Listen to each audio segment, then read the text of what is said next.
Hi everyone and welcome back to RetroB8. In today's episode we're going to be talking about the Evercade, but more importantly than that we're going to be talking about a Commodore 64 cartridge that is coming out for the Evercade.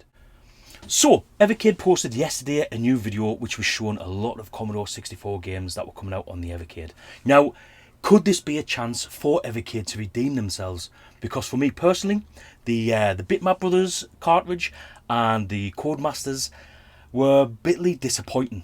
Now, to a lot of other people, I can understand why they'd be absolutely perfectly fine, but to me there was a lot of games on those cartridges that should have been the Amiga ports. But that's my personal preference only. So for me, since then, I've pretty much decided that I'm going to be selling the Evercade on.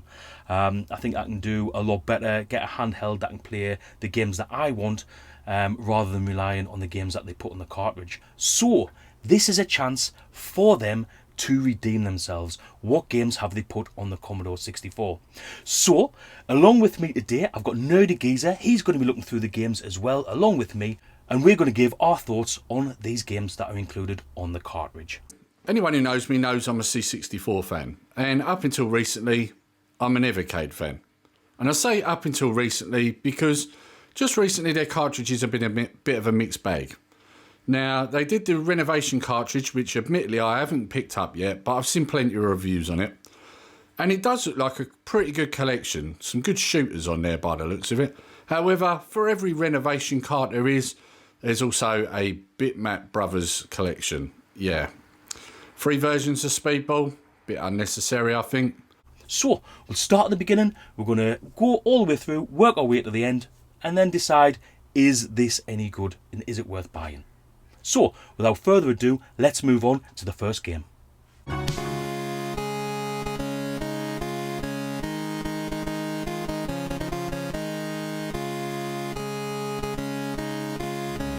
Okay, so first off, we're starting off with Summer Games, which was released in 1984 by Epix. It's a game I've played quite a bit, and yeah, I've got to be quite honest here, we're off to a good start. This is not a bad game at all. It can be a bit of a joystick waggler and a joystick destroyer, so I don't know how well that's going to work with the controls of the handheld. It may work a little bit better on the VS. But yeah, Summer Games, not a bad start. So, yes, positive stuff. Okay, so Summer Games. It's a sports title. What more can you say? A bit of a generic one, really. Doesn't exactly wow me. Not a bad game, I suppose, but, you know, you see the Summer Games on everything, if I'm honest.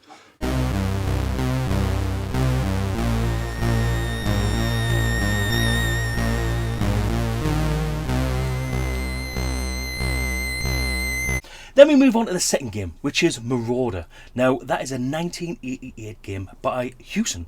Now, this isn't a bad game. I vaguely remember it playing it in the past. However, it's not really a game that stands out to me. It's just generally one of the mill. It's not a bad game. It's okay, but it's not great. Mediocre. I'll be honest, not one I'm really up on. I mean, I love my C64, but we got to remember a lot of games were released on it.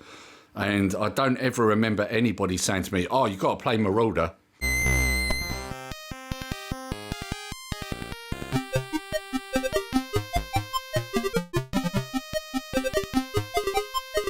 Next we move on to the Movie Monster game.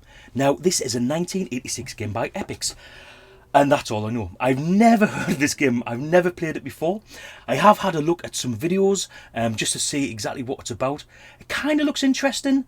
It kind of looks a little bit basic. Yeah, so jury's out on this one from me. So, yeah, Movie Monster, not a great game. Doesn't look good, doesn't sound good. Yeah.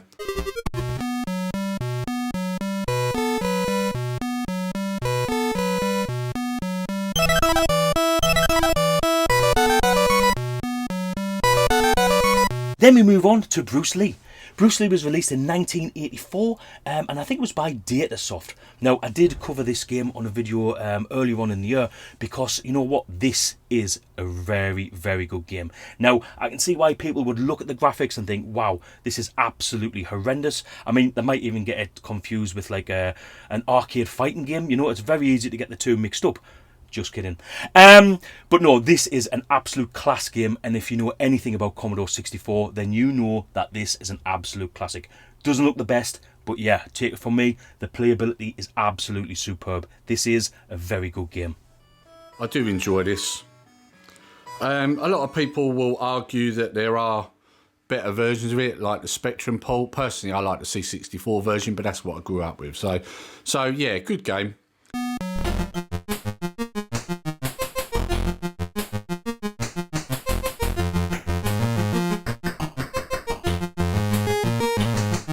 Street Sports Baseball.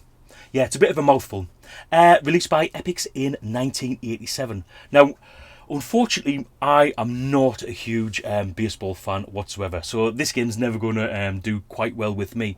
However, I have looked at it, I've looked at the videos of it, and it doesn't look too bad whatsoever. So, if baseball's your thing, then this game could be for you. Street Sports Baseball, right, okay. Yeah, this one's not good. Not a good game at all. I wouldn't advise it.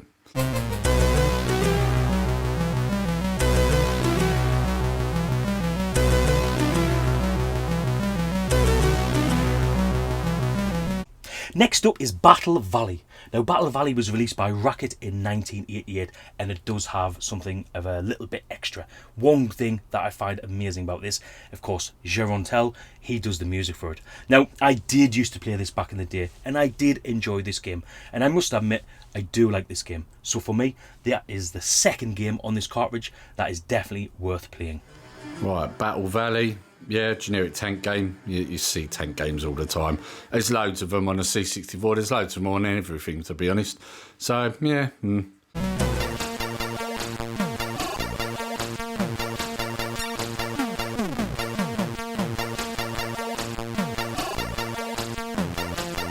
Next is another game that was also released by Racket in 1988, and this one's called Subterranea. Now, this is like a side-on view shoot 'em up. And it's a little bit of a disappointing one, to be honest. It's very repetitive, and there isn't really many like power-ups or bonuses that you can collect during the game. And I would imagine you'll get sick of this one pretty fast. So for me, this is one to avoid. Subterranea, right, yes. Yeah, now I've played this game. Again, not a bad shooter, but I can think of better ones.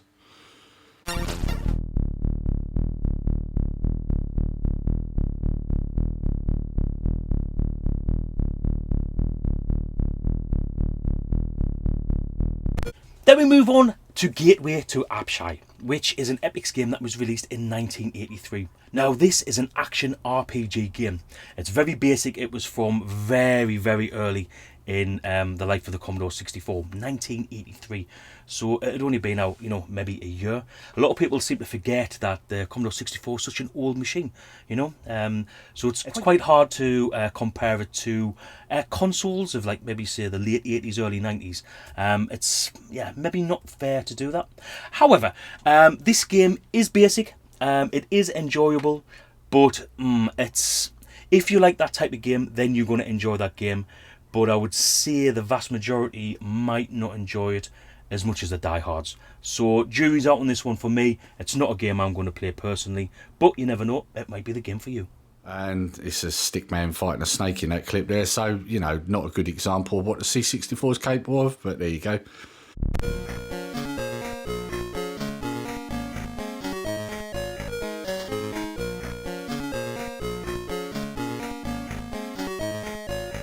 Okay, so Alleykat is a 1986 game released by Hewson. Yeah, another game from Hewson. I'm starting to think that only Hewson and Epix games on this cartridge. I know there's a few others. There's a Datasoft one. But yeah, getting back to Alleykat. It's not a bad shooter. It looks really nice. However, gameplay is a little bit lacking. There's a lot better out there. If you're going to play this type of game on your Commodore 64, this wouldn't be the one that you play. Right, now this one I do know for sure. This is Alleykat. Now, this one actually comes on a C64 Mini, and it's all right. It's not a bad game. It's it's a top view. Yeah, it's difficult. It's not an easy game. I'm going to be honest there. It's not an easy game at all. But not a bad game.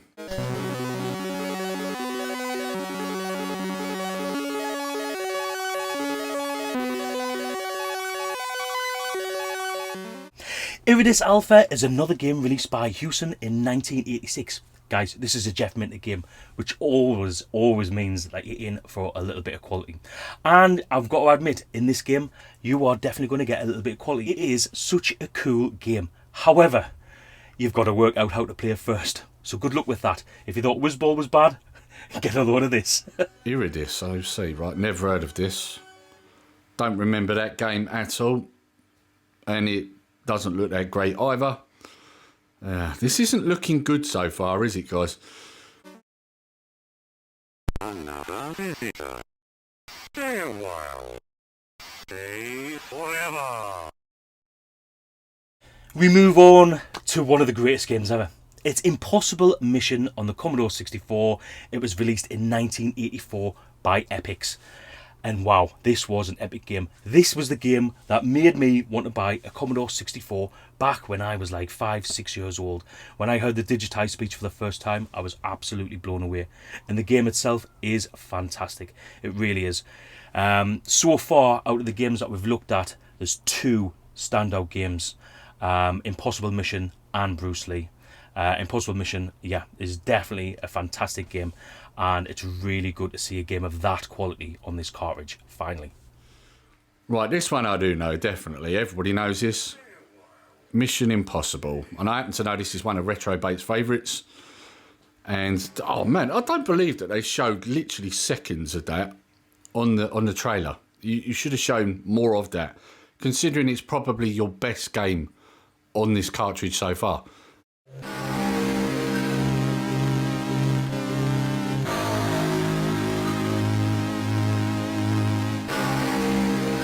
Next, we've got Stormlord, which was released in 1989, again by Hewson. Now, you look at this game, remember, it's 8-bit. This is on a computer that at the time was now getting on for 8 to 9 years old. It looks absolutely fantastic, it really does. However, it is absolutely solid. It really just fails to deliver on so many parts of the game. It's a game that I've wanted to like, and I have tried it a couple of times to play it, but I just can't get on with this game. So unfortunately for me, this one is an avoid. Now, Stormlord, right, okay. Yeah, I've seen games that are like this that are much better. Yeah, do I need to say any more? There are better games that are like that.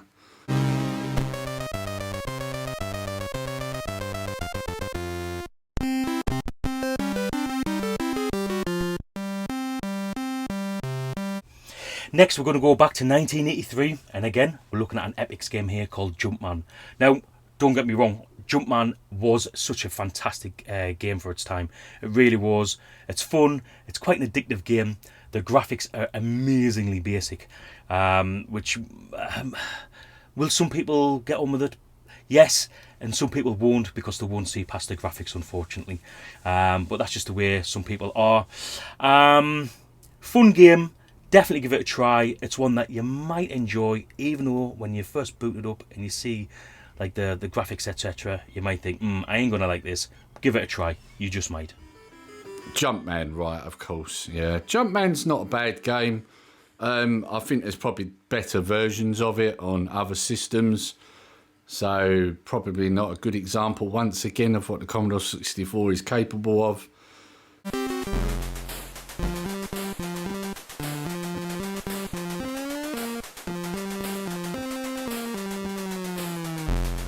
So we've had summer games. It's only fair that we have Whitney Games as well, right? We've got to keep everyone happy. This game was released in 1985, again by Epix. Some of the cover work on these games was absolutely fantastic. Fortunately, you won't get that on the Evercade box, but hey ho, that's by the by. This is just about the games. And this is also a really good sports game. It's got a various amount of events. It will keep you entertained. I'm not sure how the events, with that you normally play with the joystick and you're waggling away on your joystick. Keep it clean. I'm not sure how that's going to go with using it on a directional pad controller, but only time will tell. It's probably a game that I personally won't be playing. However, you might just like this one. Right, okay, we've got another sports title. Right, so we've got winter games as well. Okay, yeah, I'll be honest, these games used to bore me as a kid. So, I've got to be honest, my overall view on this car is it's not that great. Is it worth the price they're asking for it? Not really. And the reason I say that, you can pick up a C64 Mini for about 30 quid these days, brand new. Amazon are knocking them out at that price pretty much all the time.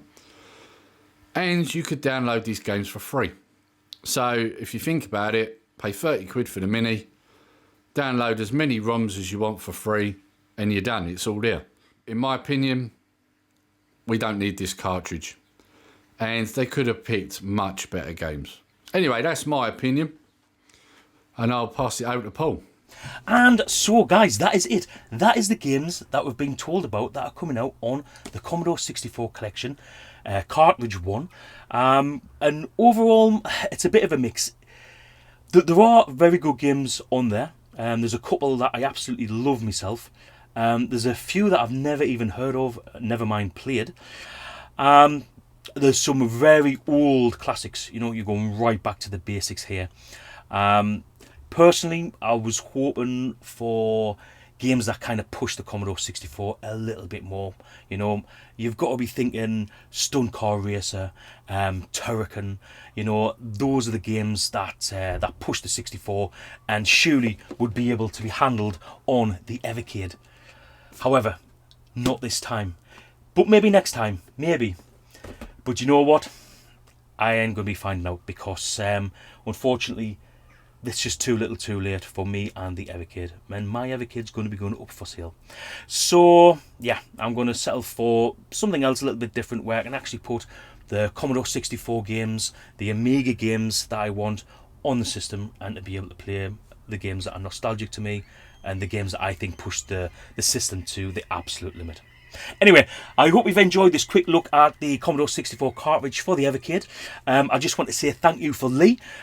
We kind of done this at the last minute between us, so it might be a little bit rough around the edges, but do you know what? Well, that's what we're kind of used to on this channel, isn't it? So, anyway, until next time, goodbye.